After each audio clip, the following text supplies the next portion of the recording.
Hey everyone, thought I'd give a update on the railroad. I haven't done one in a while because, to be honest, I haven't worked on it that much the last few weeks due to the holidays and work and just all that sort of stuff. So thought I'd post a quick update anyway. I don't remember if I showed in the last video, so I'll do it again. Forgive me if I already showed you this. I added these two staging tracks up here, and the reason for doing so is this. This passenger train used to originate out of staging down here, and I had to run up the main to that turnout, basically go all the way into the tunnel, and then back into this passenger station here, make a stop, and then continue on its way. Vice versa, this passenger train would run all the way around the layout, and when it came through this tunnel, it would come into the passenger depot to make a stop, and then would have to back all the way back out into the tunnel to come back out on the main, to come back down to staging and finish.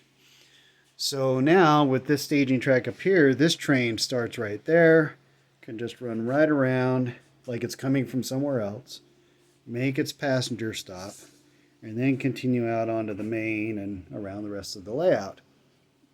Vice versa, the train coming the other direction now can just come right in. It starts and runs around the layout, comes here, comes right into the passenger depot, makes its passenger stop, and then continues on here like it's going somewhere else and terminates in staging up here. It makes it just flow a little better. You don't have to back out onto the main or whatever. So I added that. Let's see if we work our way around. Oh, I don't remember if I showed this either. I've added a new controller, and I've added these panels around the railroad in various locations. One there, one over here, one over here. And those allow you to operate your train with either of this controller or this controller. And you can take control of your train, like this one's running locomotive 260 right now, which is this consist right here. And you can start your train moving, and then you can simply unplug the controller from the panel, move to another one, plug back in, and it takes back over. Your train continues moving in the meantime. It's kind of a walk-around throttle system. Makes it a nice way to operate your trains. It's another option. I still have wireless throttles on old cell phones, or when friends come to visit, they can run the throttle application on their cell phone. This just gives another option. A lot of model railroaders use controllers like this, and so this some may be more comfortable using something they're more familiar with than a phone. And so this gives another option. I can add more of these if I want to, and I'll probably do that. Let's see, not much has changed on this side of the railroad. I did get this filled in, ready for scenery work. I need to do the same back here. Here comes my freight that's running right now. But not much over here has changed. Same in town, I continue kind of mocking it up. But I did get lights on back at the passenger depot. I was playing with a device called a Light-It, I think is what it's called, from NCE. It's a stationary decoder, and really what that means is you can connect it to track power. It's a little circuit board. You connect to track power, then connect it to the lights, and it powers your lights off of track power. But you can control it from your train controllers, and you can actually turn the lights on and off from a throttle if you wanted to. The reason I did it is I can power the lights off of track power and not have to run separate power just for lights. So that's why I did it. Over here, working on this mountain here. Very convenient that it's the holiday season and all this packing paper came in boxes from Amazon, etc. So instead of throwing it away, I used it to mock that up, and then I'll do plaster cloth over it like I've done here.